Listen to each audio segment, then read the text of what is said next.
እፎ ይትካሃል ዝንቱ ይሁን። ይህ ይደረግ ዘንድ ይህ ነገር ይሆን ዘንድ እንዴት ይቻላል? ቃሉን የምናገኘው በዮሐንስ ወንጌል ምዕራፍ 3 ቁጥር 9 ላይ ነው። ቃሉን የተናገረው ዛሬ ኒቆዲሞስ ብለን የምናከብረው ታላቅ ሰው ነው። እግዚአብሔር ወደዚህ ምድር መጥቶ በሚያስተምርበት ሰዓት፣ የሰዎችን ድነት ምስራች በሚነግርበት ሰዓት እስራኤል ግን እግዚአብሔርን ሲከተሉና ሲሰሙ በተዘበራረቀ ሁኔታ ነበረ። ለብዙ ዘመናት እስራኤል በግዞት በሮማውያን ግዛት ውስጥ ስለነበሩ ጭቆና ስለበዛባቸው በሕይወታቸው ሁሉ መከራና ስቃይ በዝቶ ተፈራርቆባቸው ስለነበረ ነፃ የሚያወጣቸው ነቢይ ግን እንደሚመጣ ይሰሙና ያነቡ ታሪክ ስለነበረ ኢየሱስ ክርስቶስ ወደዚህ ምድር መጥቶ ነፃ ሊያወጣቸው በሚያስተምርባቸው ሰዓት ግን በከፊል ነበረ። ግማሾቹ ለእውነት ሲከተሉ፣ ግማሾቹ ደግሞ ባልጠበቁት ሁኔታ ስለመጣ በተዘበራረቀ ልቦና ነበር የሚከተሉት የነበረ። እነሱ የሚጠብቁት ሰራዊት አስከትሎ ጦርን መዞ መጥቶ ከባርነት ነፃ ያወጣናል ብለው ነበር የሚከተሉት የነበረ። ነገር ግን እግዚአብሔር ሲመጣ እነሱ እንደጠበቁት አልነበረም የመጣ። እነሱ የጠበቁት ተዋግቶ ሰዎቹን ነገሥታቶችን ሁሉ ገሎ ከባርነት ነፃ ያወጣናል ብለው ነበር። እግዚአብሔር ግን የመጣ ብቻውን ድሃ ሆኖ ነበር የመጣ። ድሃ ሆኖ ብቻውን ስለመጣ ምንም ሰው ሳያስከትል፣ ታዲያ ግን ከስጋቸው ነፃነት ሳይሆን ከነፍሳቸው ነፃነት ሊያወጣቸው ስለመጣ ሊቀበሉት አልቻሉም። ከነዚህ ከሚከተሉት መካከል ከእስራኤል ሕዝቦች የተወሰኑት ተከትለውታል፣ አብዛኞቹ ሊከተሉት አልቻሉም። ከፈሪሳውያን መካከል ግን ፈሪሳውያን ማለት ባህታዊ ጸጉን ልብሳቸውን አንዘርፈው በልብሳቸው ላይ የመስቀል ስዕል የኢየሱስ ክርስቶስን ፊደል ሁሉ የስሙን ፊደል ጽፈው ከእኛ የበለሰው የለም የሚሉ ነበሩ። ጸሐፍት ፈሪሳውያኖች ማለት። ጸሐፍቶች ደግሞ ሕግ ከሕግ እንዳይፋለስ፣ ነገር ከነገድ እንዳይዛመን እንዳይፋለስ ጠንቅቀው የሚጽፉ ነበሩ። ነገር ግን እነዚህ ከእኛ በላይ እውቀት በፍጹም የለም የሚሉ ነበሩ። ኢየሱስ ክርስቶስ በእነሱ ኃጢአት መጥተዋል። የለክሙ ጸሐፍት ወፈሪሳውያን መደለያን እለትበልዑ አብያተ መበለታት በምክንያት አነሆ ጸሎትክሙ፣ እናንተ ግብዞች የድሆችን ገንዘብ ልጆቻችሁ እንዲያድጉ፣ ሀብታችሁ እንዲባረክ፣ ጤናችሁ ሁሉ መልካም እንዲሆን እያላችሁ ያረባ መጽሐፍ እየደገማችሁ የድሆችን ገንዘብ የምትበሉ ወዮላችሁ ብሎ ሲዘልፋቸው፣ በዚያን ሰዓት እነሱ ኢየሱስ ክርስቶስን ተጣሉት። በጣም የሚጻደቁ አብርሃም አባታችን እያሉ እኛ እኮ አባታችን አብርሃም ነው እያሉ በአብርሃም የሚጻደቁ፣ ነገር ግን የአብርሃም ስራ የማይሰሩ ነበሩ። ይገርማል። ይመጻደቃሉ፣ እኛ ክርስቲያኖች ነን የአብርሃም ልጆች ነን እያሉ ይመጻደቃሉ፣ የአብርሃም ስራ ግን የማይሰሩ።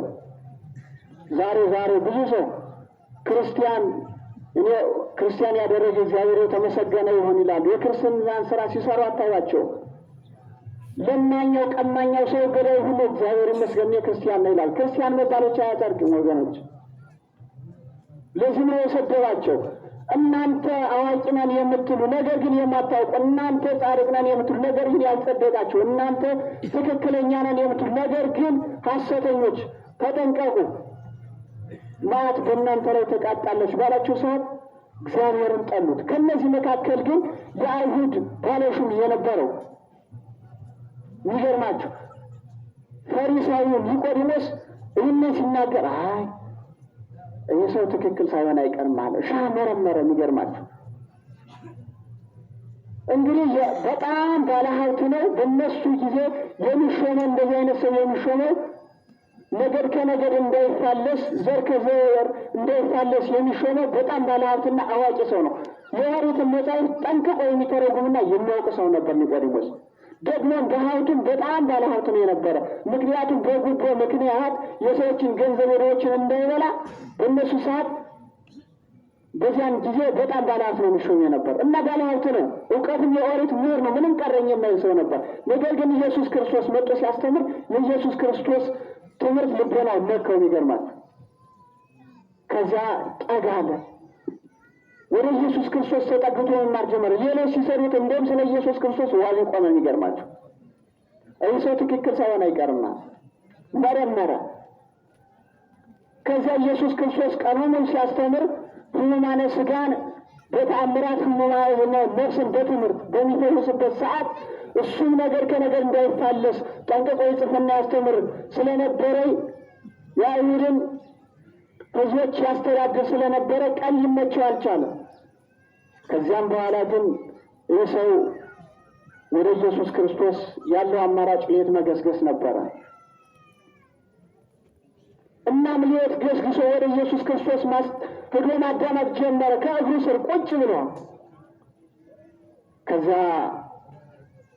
ኢየሱስ ክርስቶስም ከልቡ እንደመጣ አይቶ ተቀበለው። ሌሎችን ሲሰድብ ሌሎቹ አንተ ሊቅ እያሉ ሲጠጉ በሐሰት የመጡትን ሊቅ አንድ እግዚአብሔር ነው እያለ ሲመልስላቸው መጥቶ ነበር። እሱ ግን ከልቡ እንደተናገረ ያን ቃል የልቦናውን መሻት የሚያውቅ እግዚአብሔር ተቀበለው። ወደ ሌት ገሰገሰ። በሌት ወደ ኢየሱስ ክርስቶስ በደብረ ዘይት ቀን ሲያስተምሩ ነው የሚያርባት ኤልዮን የምትባል ዋሻ ነበረች ደብረ ዘይት ተራራ ውስጥ። ከላይ ወጣ። ታዲያ ቀን ግን ሊማር አልቻለም። ለምን ነው ቀን ሊሄድ ያልቻለ ቢሉ ባለሹም ባለስልጣን ስለነበረ ሌሎች አይሁድ በዚያን ሰዓት ኢየሱስ ክርስቶስን ትክክለኛ ነብይ ነው ብሎ የተቀበለ ቤቱ ይቃጠላል፣ በድንጋይ ይወገር፣ ቤተሰቦቹ ሁሉ ይገደሉ ነበር። ያንን ፈራ። የእሱ አማራጭ ያ ትክክለኛ ሰው ኒቆዲሞስ የአይሁድ መምህር የኦሪት ሊቅ ሌት ወደ ኢየሱስ ክርስቶስ መገስገስ ጀመረ። ሌሎቹ ሰዎች ሌት ለኃጢአት ቀን ለኃጢአት ሌሊት ለርኩሰት ሲሽቀዳደሙ፣ እሱ ግን ቀን ለስራ ሌሊት ለነፍሱ ወደ እግዚአብሔር መገስገስ ጀመረ። በዚያን ሰዓት ኢየሱስ ክርስቶስም ሌት ተቀን የማይታክት እውነተኛ መምህር ደከመኝ ሰለቸኝ የማይል ትክክለኛ መምህር ቀን ሲያስተምሩ ለደከመኝ ሳይል ሌትን ቁጭ ብሎ ከሱ ከእግሩ ስር አስቀምጦ ሲያስተምረው ያድራል። እግዚአብሔር እኛንም በቸርነቱ እንዲጎበኝ እንዲያስተምረን የእሱ መልካም ፈቃድ ይሁን። ከዚያ ሲያስተምረው አንተ ሊቅ ነህ፣ እውነት አንተ የምታደርጋቸው ነገሮች ሁሉ ትክክል ናቸው፣ አንተ የምትናገራቸው ነገሮች ሁሉ አንዲት ነገር እንኳ ስህተት የላቸውም፣ አንዲት ትንሽ እንኳ የምታደርጋቸውን ታምራቶች ሁሉ እንደው እግዚአብሔር ከእሱ ጋር ከሆነለት በቀር ማንም ሊያደርጋቸው አልቻለም አለ። ይገርማል። ኢየሱስ ክርስቶስን እንደዚህ አለ፣ አንተ በቃ ከእግዚአብሔር አካል ዘማካል ባህረ ዘንባሌ ተወልደ የመጣ ነው። ስለዚህ ምክንያቱም በዚህ ምድር እስከ ዛሬ እኔ ኖሬአለሁ፣ አለቃም ነኝ መምህርም ነኝ። እነዚህ ታምራቶች ሲደረጉ አይቼ አላውቅም። አንተ ግን የምታደርጋቸው ነገሮች ሁሉ ሰው ሊያደርጋቸው የማይችሉ ናቸው አለ እና ሌት ነው ይህን እንደዚህ የሚለው ድቅድቅ ባለ በወድ ሌሊት በዓይን ማየት በማይቻልበት ሰዓት በቃል ነው ኢየሱስ ክርስቶስ እንደዚህ ነው። ምንኛ መታደል ነው ወገኖች! የት ወደ ቅዱስ ቤተክርስቲያን ገስግሶ ከእግዚአብሔር ጋር መነጋገር ምን አይነት መታደል ነው! ለዚህም እኮ ነው ሌሊት ተዛዋይኩ ምስለ ልቤ ወአይን ቃልክዋ ለነፍሴ ያለ ቅዱስ ዳዊት ልበ አምላክ ዳዊት ሌሊት ከልቤ ጋር ተነጋገሩ፣ ነፍሴንም ተነሽ ብዬ አነቃኋት ይላል። ቀሰቀስኋት። ከልብ ጋር መነጋገር ምንኛ መታደል ነው! ልብን መግዛት ምንኛ መታደል ነው! ኢየሱስ መገዛት ሳይሆን ሱስን ገዝቶ መኖር ምንኛ መታደል ነው! ለኃጢአት መገዛት ሳይሆን ኃጢአትን ገዝቶ መደምሰስ ምንኛ መታደል ነው! የሰዎቹን አሉባልታ ነገር መገዛት ሳይሆን ሰዎቹን ነገሮችን ሁሉ በልቦና አሳድሮ ከእግዚአብሔር ጋር መነጋገር ምንኛ መታደል ነው! የሰው ልቦናውን ቀሰቀሳት፣ አነቃት፣ ነፍሱን አነቃና ከእግዚአብሔር ጋር መነጋገር ጀመረ። ተነሳ። እሱ ብቻ አይደለም፣ እሱ እንዲያሆነ ይህ ዳዊት የሚገርማችሁ ነፍሱን ልቦናውን አነቃና ከነፍሱ ጋር በነፍሱ እግዚአብሔርን አመስገን ጀመረ። ይህ ብቻ አልበቃም። ካህናትም የኔ ብቻ በቂ አይደለም አለ። ይህ ዓለም ለመኖር ወይም የኔ መዳን ለየኔ ጸሎት ብቻ በቂ አይደለም። ስለዚህ አንሶ በቢክም ቀሳውስት ቄሶች ሆይ እጆቻችን ወደ እግዚአብሔር አንሱ፣ ጸልዩልኛል። ይገርማል። ታዲያ ይህንን ሲያነብ የመጣ ኒቆዲሞስ ሌት ልቦናውን አነሳሳ፣ ቀሰቀሰ፣ ወደ እግዚአብሔር ገሰገሰ። ሌት የሄደበት ምክንያቱ አንደኛ በዚህ ምድር ስንኖር መቼም ውዳሴ ከንቱ የማይሻ የለም። ሁላችንም ቢሆን ያልተማርነውን ምሁር ብንባል፣ ሀብት የሌለንን ሀብታም ብንባል፣ ጀግና ያልሆነዎች ጀግና ብንባል፣ ኃጢአተኞች ጻድቅ ብንባል እንወዳለን። ሲሰርቅ የዋለው ሰው አንተ እኮ ዝታደግ በጣም መጽዋች እኮ ነው ሲባል እውነት ለመናገር ደስ ነው የሚለው። ሰው ገርሞ የመጣ ስለ ሰው ትሞታለህ ቢባል ደስ ነው የሚለው የዚህ ዓለም ሰው። ታዲያ ከቤተ ክርስቲያን ዓመት አንድ ቀን መጥቶ የማያውቅ ሰው እንኳን ዘወትር እንደ አንተ እኮ እንደ ከቤተ ክርስቲያናት ላይ በእውነት በጣም መንፈሳዊ ሰው ነው ቢባል እግዚአብሔር በሚያውቀው ደስ ነው የሚለው። የሚዘን ሰው ውዳሴ ከንቱ ያጠቃው። ታዲያ የኒቆዲሞስ የት ገሰገሰ? ቀን እንደሚኖረ ኦሪት ነው። እስከ ዛሬ እኛን ሲያስተምር ቆይቷል እኮ። ከዚህ ትንሽ ብላቴና እንዴት ሊማር መጣ ይሉኛል አለና ሌት ጨለማን ተገር አድርጎ ወደ እግዚአብሔር ገሰገሰ ለመማር። ምክንያቱም አላዋቂ ላለመባል አያችሁ። እኛ በዚህ ዘመን ያሉ ሰዎች በተለይ ባለስልጣኖች፣ በተለይ ትንሽ አዋቂዎች ራሳቸውን የእውቀት ማማ ላይ ሰቅለው ምንም ሳያውቁም ያወቁም ይመስሉ ምንም ሀብት ሳይሆናቸው ድሃውን ሲያገኙ አሽሟጠው ረግጠው የሚሄዱ ምንም ኃጢአተኛ ጻድቅ ሳይሆኑ ጻድቅ መስለው የበግ ለምድ ለብሰው የሚገሰግሱ ምንም ንስሐ ሳይቀበሉ ዘወትር ንስሐ የተቀበሉ የሚመስሉ አንገታቸው የሚያለሰለሱ ንስሐ ሳይቀበሉ ሥጋው ደሙን ለመቀበል ወደ ቤተ ክርስቲያን የሚገሰግሱ ታዲያ ይህ ባለበት እንዴት ይሁን ወገኖች? ውዳሴ ከንቱ አጠቀው ገሰገሰ። ግን ኢየሱስ ክርስቶስ ውዳሴ ከንቱን ከመጀመሪያውኑ ሲዘልፋቸው ከፈሪሳዊ ጋር ሊጣላ የቻለ በዚህ ምክንያት ነበር። ውዳሴ ከንቱን እንዳይፈልግ ራሱን ከፍ የሚያደርግ ቢኖር ዝቅ ይላል። ራሱን ዝቅ የሚያደርግ ቢኖር ከፍ ያለ ያለ ኢየሱስ ክርስቶስ ራሱን ዝቅ አድርጎ መጣ። ኢየሱስ ክርስቶስ ሞተን አሸነፈ። ኢየሱስ ክርስቶስ ኃጢአተኛ ነው ተባለ፣ ጻድቅ ነው። ኢየሱስ ክርስቶስ ራሱን አስብሎ መጣ፣ ጻድቅ ነው። ኢየሱስ ክርስቶስ ደካማ ሆኖ መጣ፣ ኃያል ነው። ታዲያ ማሸነፍ የሚቻለው እኮ በትሕትና ነው ወገኖች።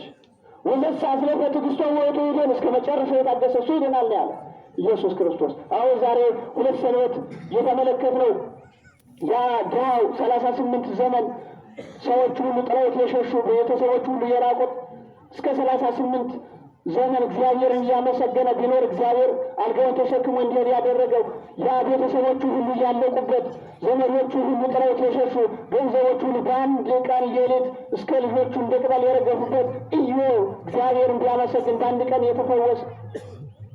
ስለዚህ ትሕትናን የሚሻ አምላክ ነው። ሌሊት ገሰገሰና እግዚአብሔር ማወደስ ጀመረ ይህ ሰው።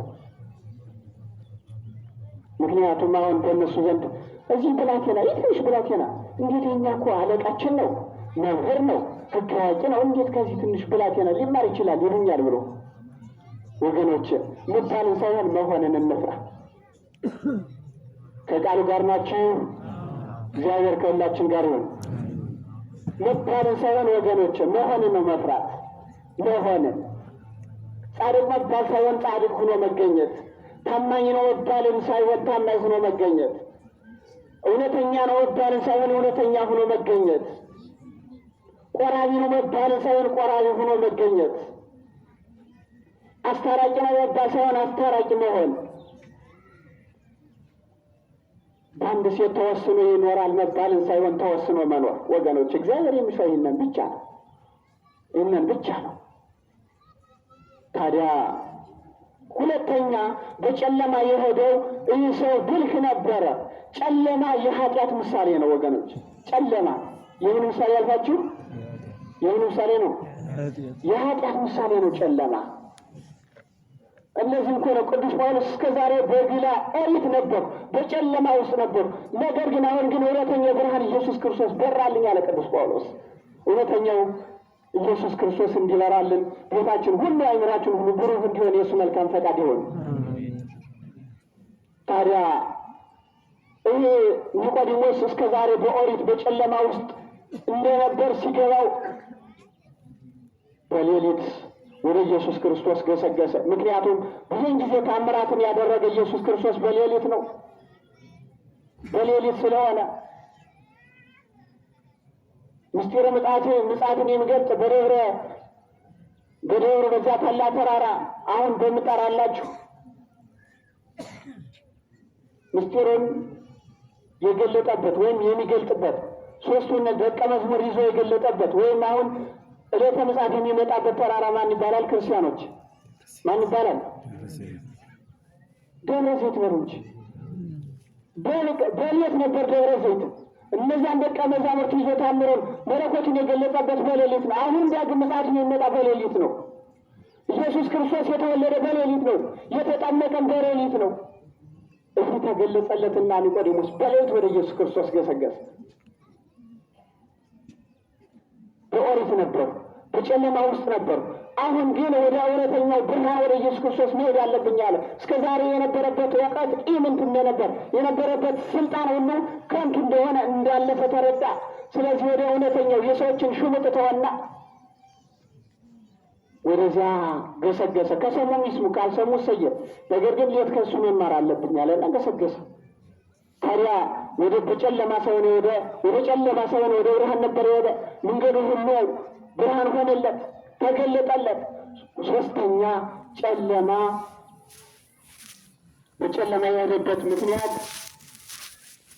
የሌሊት ልቦና ክት ስለነበር ነው። የምን አልኳችሁ? የሌሊት ልቦና ክት ነው፣ ይሰበሰባል። ቀን ጫጫታ ሁሉ የሚያልፈው የሚያገርመው ልቦናችን ይበዘብዘዋል።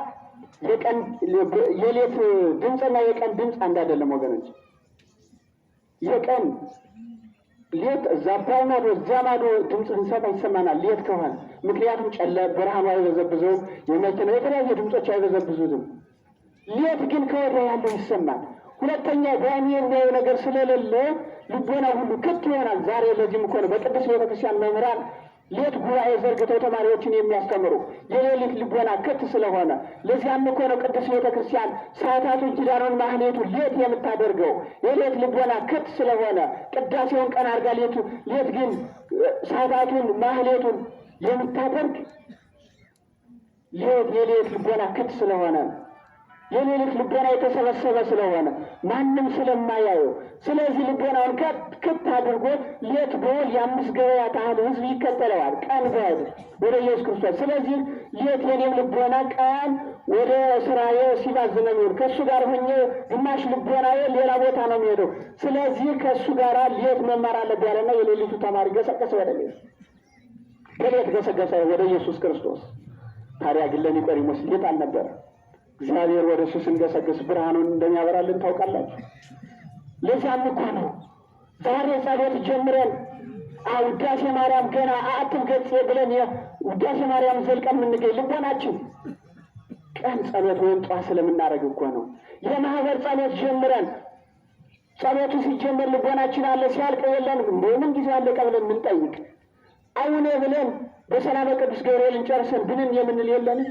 ዳዊታችን ዘርግተን ፍካሬ ብለን መጨረሻ ላይ አምላኬስ እንደስ ትዝ ብለን የለም። የማህበር ጸሎቱ ላይ ሁሉ ጸሎት በእንባ እያለቀሰ አንዳንዶቻችን መጨረሻ ላይ የሰዎችን እንባ ስናይ የምን ትዝ የሚለን የለም፣ የምንነቃ የለም። ልቦናችን እየባተነ እኮ ነው። ከዚህ ቁጭ ብሎ አሁን ቤቱ የሄደ ልቦና አለ። ከዚህ ቁጭ ብሎ ወደ ንግዱ የሄደ ልቦና አለ። ከዚህ ቁጭ ብሎ ለነገር የተሰለፈ ልቦና አለ። ወገኖች ከዚህ ነገር ሁሉ እግዚአብሔር ይጠብቀን። ኒቆዲሞስ የሄደ ለዚህም ነበር፣ የሌሊት ልቦና ክት ስለነበር ልቦናውን አንድ ያደረገና ኢየሱስ ክርስቶስ ጋር ቃለ ጥያቄ ምልልስ አደረገ። የሚገርማችሁ ከዚያም በኋላ አንተ ሊቅ ነህ፣ አንተ የምታደርጋቸው ነገሮች ሁሉ ትክክል ናቸው፣ ከአንተ ውጭ እነዚህን ነገሮች ሊያደርጋቸው የሚችል የለም። እዚህ በፊት አልተደረጉም፣ በኋላ አይደረጉም ማለት ተደርገው ያውቁም አለው። በዚህ ሰዓት ምን አለው ኢየሱስ ክርስቶስ? ውዳሴ ከንቱን በጣም ሲያበዛበት ውዳሴ ከንቱን እንደ መርዝ የሚጠላ እግዚአብሔር ምን አለው? አይ ይህን ሁሉ አለ፣ ነገር ግን አንተ ይህንን ነገር ብለኛል፣ ልታምን መጣሃል። ስለዚህ ዳግመኛ ያልተወለደ የእግዚአብሔርን መንግስት ሊወርስ አይችልም ወይም ሊያምን አልችልም አለው። ዳግመኛ ያልተወለደ አለው። በዚህ ሰዓት ተረቀቀው። እስከዚህ ሲመጣ አልረቀቀው ነበር የኢየሱስ ክርስቶስ ትምህርት፣ አልከበደውም ነበር። ኒቆዲሞስ የኦሪት ምሁር ነው፣ ግን አልከበደውም ነበር። አሁን ከበደው። እንዴት አንድ ሰው 2 ጊዜ ሊወለድ ይችላል? ተመልሶ ወደ አባቱ አብራክ ወደ እናቱ ማኅፀንስ መግባት ይቻላል? እንዲህ አለ። ይህዝ ነው በጣም እውነቱም ምሁር ነበር። ጠየቀው። ኢየሱስ ክርስቶስን ፈቶ ወደ ኋላ ሊል አልቻለም። ወገኖች መጠየቅ ያረጋል፣ ሊቅ ነው። አንዳንዴ ዝም ብሎ ስንጫን ብቻ እንደ ሚሞሪ ተጭነን መሄድ ብቻ የለብንም ወገኖች። አንዳንድ ሰዎች የሚያስተምሩንን ብቻ ተሰምተን መሄድ የለብንም።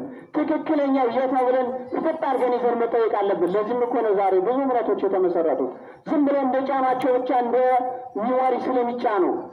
እንግዲህ ከታላቁ መምህረ መምህራን ሊቀ ካህናት ከኢየሱስ ክርስቶስ ጋር ኒቆዲሞስ ቁጭ ብሎ ተከራከረ። ይገርማል። አይ መምህር እስካሁን ያስተማርከኝ ትክክል ነበር፣ እንደው ያሁን እንኳ ትንሽ እንዲህ ሊሆን ይችላል። እንዴት አንድ ሰው ድግሚያ ሊወለድ ይችላል? ከእናቱ ወደ እናቱ ማኅፀን ወደ አባቱ አብራክ እንዴት መግባት ይችላል? ይህ ነገር ይሆናል? እንዲህ አለው። ኢየሱስ ክርስቶስም እንደሚወለድ እንጂ መወለጃውን አልነገረውም ነበርና ምን አለው? ዘየተወልደ እማይወልድ መንፈስ ቅዱስ እጅግ በውስተ መንግሥተ እግዚአብሔር፣ ከውሃና ከመንፈስ ቅዱስ ያልተወለደ እግዚአብሔር መንግሥት መውረስ አይችልም አለዋ። ከአብራከ መንፈስ ቅዱስ ከማኅፀነ ዮርዳኖስ ያልተወለደ አንተ ከውሃና ከመንፈስ ቅዱስ ካልተወለድ ከኔ ጋር አንድ ልትሆን አትችልም ማለት። በጣም ይገርም ነው። ይህ መምህር፣ ይህ ታላቅ መምህር፣ ይህ ታላቅ ባለስልጣን ዝቅ ብሎ ራሱን አዋርዶ ወደ ታላቅ ብላቴና፣ በዚያን ሰዓት ሰዎች ሁሉ የሚገቡት ታላቅ ሳል ትንሽ ያደረጉት፣ ጻድቅ ሳል ኃጥ ያደረጉት፣ ይህ ሐሰተኛ ነቢይ ነው ወዳሉት ወደዚያ ታናሽ ብላቴና የገሰገሰ ያ ትልቁ የኦሪት ምሁር ያ ባለጸጋ ነበረ፣ ያ ባለስልጣን። ዛሬ እውነት ለመናገር ባለስልጣኖች ወደ ቤተ ክርስቲያን ከመገስገስ ይልቅ የት ላይ እንዳሉ ታውቃላችሁ? ትምህርታቸውን ቤተ ክርስቲያን የውርደት ምልክት መስሎ እየታያቸው፣ ቤተ ክርስቲያን ላይ የውርደት ታርገው የተለጠፈ የመሰላቸው የትኛው ባለስልጣን ወደ ቤተ ክርስቲያን ገስግሶ ከእግዚአብሔር ጋር የሚነጋገር? የትኛው ባለስልጣን ነው ቤተ ክርስቲያን እንድትሰራ የሚገፋፋ? የትኛው ባለስልጣን ነው ቤተ ክርስቲያን ስትፈርስ ዝምታውን የሰበረ? የትኛው ባለስልጣን ነው ኢየሱስ ክርስቶስን ፈልጎ ወደ ቤተ ክርስቲያን የገሰገሰው? የትኛው ባለስልጣን ነው በዚያ ጨለማ ወደ ቤተ ክርስቲያን የገሰገሰ? በቀን በአረባ ነገ በሚሰበር በምግብ ብዛት በአበጠ ጡንቻ ተከቦ ከመሄድ ውጭ። ነገር ግን ሰሎሞን ምን ይላል? በመከራ ቀን የሰውን ክንድ የተማመነ ሰው እንደተሰበረ ጥርስና እንደሰለለ እግር ነው ይላል። በመከራ ቀን የሰውን ክንድ የተማመነ ሰው እንደተሰበረ ጥርስና እንደሰለለ እግር ነው ይላል። እውነት ነው። ታዲያ ብዙ ሰዎች ሰውን ተመክተው በሰው ታጅበው ሲሄዱ ይገርመኛል። ወዘሰ ይትመካ በሰው ይትመካ፣ የሚመካ ግን በእግዚአብሔር ይመካ። ታዲያ እንደዚህ ካለም ኢየሱስ ክርስቶስ በሰዎች መመካት፣ በሀብት መመካት፣ በእውቀት መመካት የቱ ጋ ነው የሚያስመካው? ሴቱ ነው። ሁሉ ነገር አላፊ አይደለም፣ ሁሉ ነገር ጠፊ አይደለም። እያየናቸው አይደለም? ሁሎች ነገር ሲያልፉ እኔ እንኳ በዚህ ዕድሜ ብዙ ነገር ሲያልፉ አይቻለሁ፣ ሲጠፋም አይቻለሁ። ይህ ባለጸጋ ግን ይህን አይደለም ያስተዋለ። ሀብት ጠፊ እንደሆነ፣ ጉልበትን ባዶ እንደሆነ፣ ሰውን ሲከብ ከቦ የነበሩ ሲያጣ እንደሚሸሽ ተረዳ። ወደ ኢየሱስ ክርስቶስ የመጨረሻ ጊዜ እስከ ኃጢአታችንም ቢሆን የማይለየን ኢየሱስ ክርስቶስ ወደ እሱ ገሰገሰ። ሰዎች እኮ ስናጣ ጥለውን ይሄዳሉ። ክርስቲያኖች ሰዎች እኮ ጉልበታችን ሲደክም ይጠሉናል። ሰዎች እኮ ከኛ አንዳች ነገር ካልፈለጉ ጥለውን ባዶ ይሆናሉ። ከበውን የነበሩት ነገር ከጎናችን ዘወር ስንል ስንፈልጋቸው የሉም። ለአንድ አፍታ ዓይናችን ጭፍና አድርገን ግልጥ እስክናደርግ ብዙ ርቀውን ሂደዋል። ኢየሱስ ክርስቶስ ከኃጢአታችን ከእኛ ጋር እንደሆነ ታውቃላችሁ። ኢየሱስ ክርስቶስ ሰው ገለን እንኳ ሳይለየን ከእኛ ጋር እንዳለ ታውቃላችሁ። ኢየሱስ ክርስቶስ ከሚስታችን ውጭ ሌላ ሄደ፣ ሚስትም ከባል ውጭ ሌላ ሄደ ከእኛ ጋር እንደሆነ ታውቃላችሁ። ኢየሱስ ክርስቶስ ሰርቀን ከእኛ ጋር አብሮ ዛሬም ነገም ዘወትር እንዳለ ታውቃላችሁ። ኢየሱስ ክርስቶስ ከወንድማችን ጋር ተጣልተን ከእኛ ጋር አብሮ እንዳለ ታውቃላችሁ። ወገኖች ሌት እንደ ኒቆዲሞስ ወደ ቅዱስ ቤተ ክርስቲያን እንገስግስ፣ እግዚአብሔርን ቅዱስ ቅዱስ ብለን እናመስግን። ከዚህ ውጭ ሌላ አማራጭ የለንም፣ ነግሮናል ኢየሱስ ክርስቶስ። እጅት መካ ባል በብዕሉ ባለጸጋ በሀብቱ አይመካ፣ እይትመካ ኃያል በኃይሉ፣ ብርቱ ኃያል ጠንካራን በጉልበቱ አይመካ። ወዘሰ ይትመካ በዝሎ ይትመካ፣ የሚመካ ግን በእግዚአብሔር ይመካ ነው ያለ ኢየሱስ ክርስቶስ። ልበ አምላክ ዳዊት ይህንን የነገረ፣ ጠቢቡ ሰሎሞን ይህንን የነገረ፣ ሌሎችም ቅዱሳን ብዙዎቹ ነግረውናል። የሚመካ በእግዚአብሔር ይመካ ነው ያለ።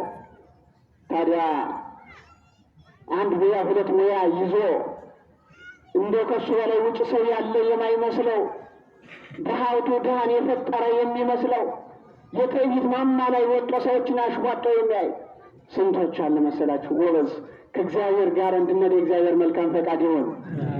ከእግዚአብሔር ጋር ናችሁ? እሰይ። ዛሬም ነገም ዘወትር እግዚአብሔር ከእኛ ጋር ይሆን። ባለጸጋ ሀብቱ ለሱ እንዳልሆነ ስላወቀ ኢየሱስ ክርስቶስ ጋር እንዴት ሊሆን ይችላል ብሎ ተከራከረ። ሄደ፣ አመነ፣ ትክክለኛውን ነገረው፣ ተረዳ። በጨለማ ይህ ሰው ሲሄድ ወደ ኢየሱስ ክርስቶስ ተራራ ነው። አቀበቱን ሲወጣ አይን እንደተጨፈን ጥቅጥቅ ያለ ጨለማ ነው። በዚያን ሰዓት የሚያሰጉ ብዙ ነገሮች አሉ። ወንበዴ ከአራዊት ድምፅ እና ከወንበዴ ቋንጃ ከሚመታ ወንበዴ ውጭ ሌላ በዚያ ላይ አይገኝም። ሰዎቹ ሁሉ ዘሉ። ወደ ቀኝ ወደ ግራ ማለት አይችልም፣ አይታይም። ጨለማ ነው፣ ጥቅጥቅ ያለ ጨለማ ነው። ድምፅ ሁሉ የሰው ድምፅ ይምታል፣ የለም። ውድቅ ሌሊት ነው። በዚያን ሰዓት ወደ ኢየሱስ ክርስቶስ ገሰገሰ። እኛ ግን ዛሬ እውነት ለመናገር እንደው ይህችን ዱርዬዋን ስበብ አድርገን ቤተክርስቲያን ሌት ለመምጣት አቁመናል። በሷን ከልኮ ተመታ፣ ተሰረቀ። ትናንት ስልኩን ወሰዱበት። ኧረ ላሽ ሲነጋ ነው መድወዳጅ ለግርግር ለወንበዴ ለሌላ ይመቻል አይደል እንዳለው እንደች ወሬ እውነት ለመናገር ለእኛ ለሰነፎች ማምላክን አድርገ የተመቸችን በስማ ይገርም ነው። ለጥ ስጋ ደግሞ ተፈትቶ ማን ይቀበለው?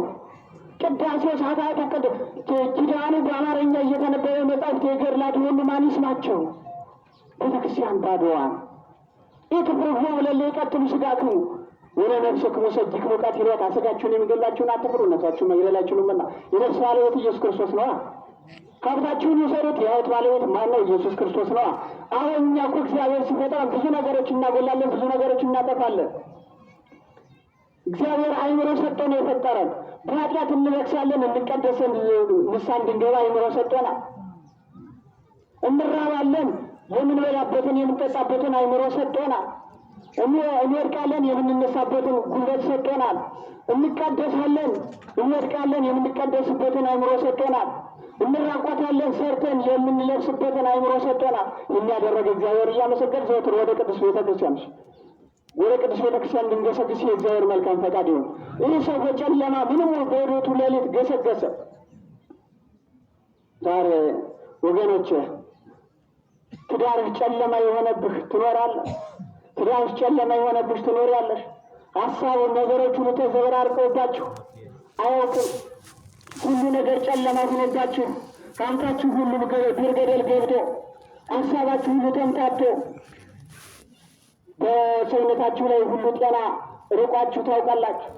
ታዲያ ወደ ትገሰግሳለህ ወዳጅ? ወደ ክርስቶስ ገስግስ እንጂ። ብዙ ሰዎች ሲከዱ የነበሩ ሰዎች ስትል ካንተ ርቀው ብዙ ሰው አንተ ስታጣጥለው ሂዶ ያውቁ ይሆናል። ታዲያ ወደ ማን ትገሰግሳለህ? ወደ እግዚአብሔር ገስግስ እንጂ ወገን። ተከታይ ሁሉ ካንተ የለም። በየሲዝ ከደየህ እንድትፈወስ ወደ ጸበል ይዞ ልታጣ ትችላለህ። ታዲያ ወደ እግዚአብሔር ገስግስ እንጂ ወደ ማን ትገሰግሳለህ ወዳጅ? የምትሆነው የሚያበድር ስታበድራቸው የነበሩ ሰዎች ሚኖሩታቸው ስታበድራቸው የነበሩ ሰዎች ይኖራሉ። እነዚያ ዛሬ አንተ ስታጣጥለው ሊሄዱ ይችላሉ። ትንኝን እንኳ በምግባ የማይረሳ አምላክ አለ። ወደ እሱ ገስግስ ወዳጅ፣ እሱ ይመግባል። ሐኪሞች ሁሉ ተስፋ አስቆርጠው ሊሆን ይችላል። ወደ እግዚአብሔር ገስግስ ወዳጅ። የአራት ቀን ሬሳ አልዓዛርን ያስነሳ አምላክ አለ፣ እሱ ያድናል። ስለዚህ ይህ ነገር እንዴት ይደረጋል አለ። እንዴት ሰው ድግሚያ ሊገባ ይችላል? ታዲያ ወገኖች እሱስ ስለ ልደት ነው፣ እውነት ነው፣ ግራ ገብቶት ነው። ከውሃና ከመንፈስ ቅዱስ መወለድ እንደሚቻል ሲነግረው ገባው። ታዲያ ይህ በዚህ በዘመኑ የምናየው ነገር እንዴት ሊሆን ቻለ ብላችሁ ጥያቄ ውስጥ ገብታችሁ ታውቃላችሁ? እንዴት ሊደረግ ቻለ? የምንሰማው የምናየው ነገር ብላችሁ ጥያቄ ውስጥ ገብታችሁ ታውቃላችሁ? የለም። ማንም የራሱ ደህና ከሆነ ራስ ደህና ነው ያለችን ግን ልጥራት እንደሰማ ታውቃታላችሁ። ራስ ደህና ብላለች። ራስ ደህና ካለ ራሳችን እንደባል ቀብረን ቁጭ ያለ ለምንድን ነው? እባብ መንገድ ላይ ሲሄዱ ራሱ ከተመታ አቅም ስለሌለ ራሱን ቀብሮ ነው የሚተኘው። ወገኖች ስለ ራስ ብቻ ማሰብ ከንቱ ነው። ይህ ነገር እንዴት ተደረገ ብላችሁ ሌላውን ነገር ዝርዝሩን ስለምታውቁት ለምን እንዲተደረገ ሚሪያን ብቻ ሰጥቻችኋለሁ። ይህንን እያሰብነ ዘወትር ሌት ወደ እግዚአብሔር እየገሰገስነ ጸሎት እንድንጸልይ ወደ እግዚአብሔር መባችን እንድንሰጥ የእግዚአብሔር መልካም ፈቃድ ይሁን። ጸሎታችን ሁሉ እሱ ይቀበልልን። ለአእምሯችን እውቀትን ያድለን። ለገንዘባችን ብርታትን ይስጠን። ለቤተሰቦቻችን ጤንነትን ይስጠን። ለጉልበታችን ብርታትን ይስጠን። ለሰውነታችን ሁሉ መልካም ነገርን ይግጠመን። ያስተማረን የገሰጸን አምላካችን መድኃኒታችን ኢየሱስ ክርስቶስ የተመሰገነ ይሁን። በሥጋ ወደሙ በደጀ ሰላም ጸንተን የክብሩ ወራሾች የስሙ ቀዳሾች እንደሆን የእግዚአብሔር መልካም ፈቃድ ይሁን። ወስብሐት ለእግዚአብሔር። ይቆያል።